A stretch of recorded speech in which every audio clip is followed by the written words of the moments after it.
स्वागत छ सबैले आजको हाम्रो यस भिडियोमा म सिकाउन जाँदैछु आफ्नो भोटर आइडी कार्ड कसरी हेर्ने। जुन हामीले भोटर आइडी कार्ड रेजिस्टर गराएको थियौँ त्यो चाहिँ कसरी हेर्ने। सबभन्दा पहिला कुनै पनि ब्राउजरमा जानुस्, त्यसपछि election commission, Nepal election commission या इलेक्सन कमिसन हाल्नुस्। अनि त्यो सर्च गरेपछि सुरुमै एउटा आउँछ वेबसाइट, त्यहाँ क्लिक गर्नुस्।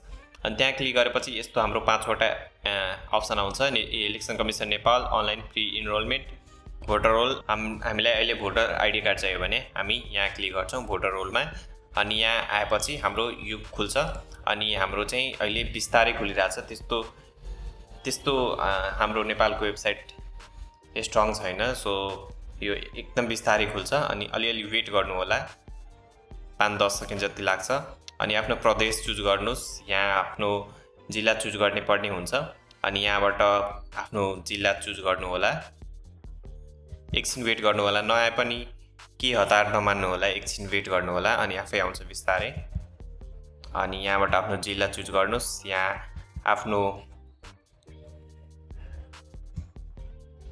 गाउँपालिका नगरपालिका चुज गर्न सक्नुहुन्छ। अलिकति वेट गर्नुपर्ने हुन्छ हजुरहरूलाई। अनि यहाँबाट त्यो पनि चुज गर्नुस् हैन। मेरो यहाँ छ पर्साउनी, अनि त्यही म यता चुज गर्छु। अनि त्यसपछि लास्टमा मैले के कारणवश यहाँ ब्लर गरेको छु इन्फर्मेसनहरू मेरो। यहाँ तपाईँको वार्ड नम्बर अब चुज गर्ने पर्ने हुन्छ, कुन वार्ड नम्बरमा पर्छ। इफ यो सबैको इन्फर्मेसन थाहा छैन भने तपाईँ आफ्नो नागरिकतामा हेर्दै भर्दा पनि हुन्छ।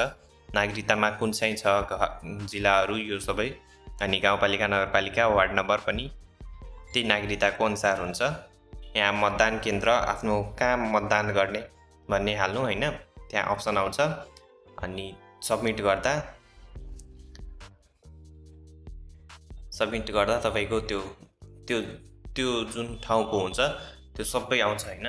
हेर्नुहोस्, यहाँ आइसकेको छ हाम्रो निर्वाचन आयोग नेपालको। अनि यहाँबाट हजुरले यहाँ 10 छ, त्यसलाई 100 बनाएर यहाँ आफ्नो नाम पनि सर्च गर्नु सक्नुहुन्छ, आफ्नो बुबा आमाको नाम पनि। यहाँ अहिले त इङ्ग्लिसमा टाइप हुँदैछ, त्यही भएर नआउला, त्यसलाई तपाईँले नेपालीमा चेन्ज गर्न सक्नुहुन्छ, नेपाली। अनि मैले यहाँ चेन्ज गरिसकेँ। अनि तल यहाँ मैले आफ्नो नाम सर्च गर्दाखेरि युवराज सर्च गर्दाखेरि यहाँ मेरो आइसकेको छ युवराज कुमार शाह। अनि यहाँ मतदान विवरणमा क्लिक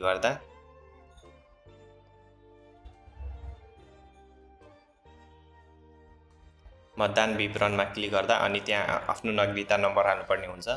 अनि जन्म दर्ता पनि हाल्न बताउँछ, तर त्यो चाहिँ मेरो लागि काम गरेन, नागरिकता नम्बर काम गरेको थियो। सो मैले पनि यहाँ नागरिकता नम्बर राख्छु।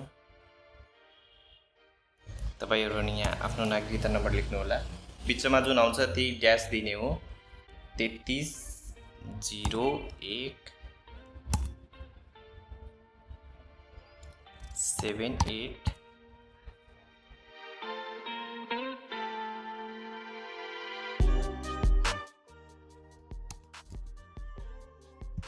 यहाँ सबमिट गरेपछि अनि हजुरको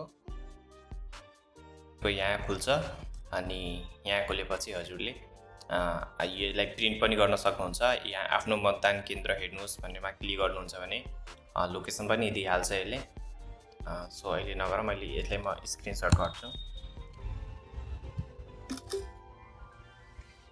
अनि स्क्रिनसट गर्न सक्नुहुन्छ, साथै यहाँबाट प्रिन्ट पनि गर्न सक्नुहुन्छ हजुरले। सबै छ यहाँ, मतदान नम्बर, मतदानको नाम, जन्ममिति, नागरिकता नम्बर, आमाको नाम, प्रदेश, सबैदेखि लिएर सबै छ यहाँ।